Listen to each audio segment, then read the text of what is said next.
Happy Thursday.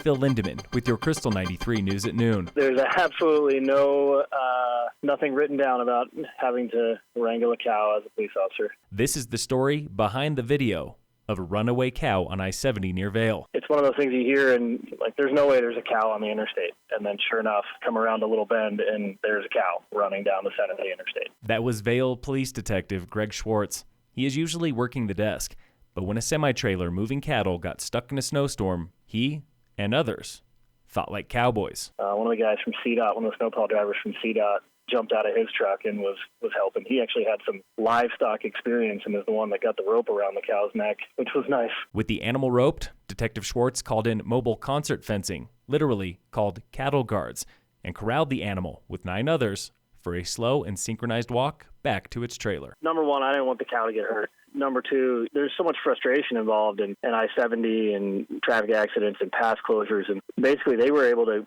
get the traffic accident cleared up and then had to wait on us catching the cow in order to open the road. Schwartz admits they were lucky.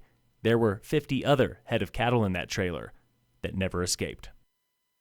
District Court Judge Karen Romeo is considering if a high-profile sexual assault case should go to trial outside of Summit. That request came from Jake Lilly, the attorney for Leonard Grams, the one-time Summit Middle School gym teacher accused of fondling 3 students in class. Lilly argues pervasive media coverage is working against his client. He also believes local jurors have already made up their minds based on social media chatter. The DA's office argues Lilly is overstating media influence, specifically coverage in the Summit Daily.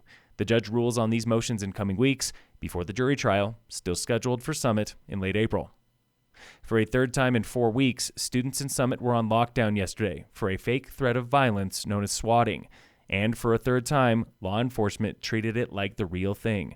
Summit Sheriff Jamie Fitzsimons on the Krystal Morning Show today. It's unfortunate because it's traumatic to the kids, but you have to because you just never know if it's a setup for a decoy call. You don't know if, like yesterday when that happened at Upper Blue Elementary, we still sent resources to every school just in case. The sheriff says police response will not change. I hope eventually our federal partners will have the technology to keep up with these pranksters. I think until we're actually able to grab somebody and hold them accountable, we're going to continue to see them. Schools are not the only victims.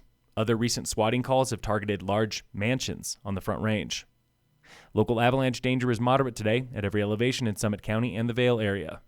In sports, the Avalanche lost to the Devils last night, 7-5. And in local sports, brought to you by Cassandra Schultz and Associates with American Family in Dillon, the Breckenridge Vipers are 5-8 with 10 games left in the season. The Vipers are looking to sweep a home series tomorrow and Saturday up against the Denver Leafs. Game time tomorrow, 7:30. Phil Lindemann, Krystal 93 News.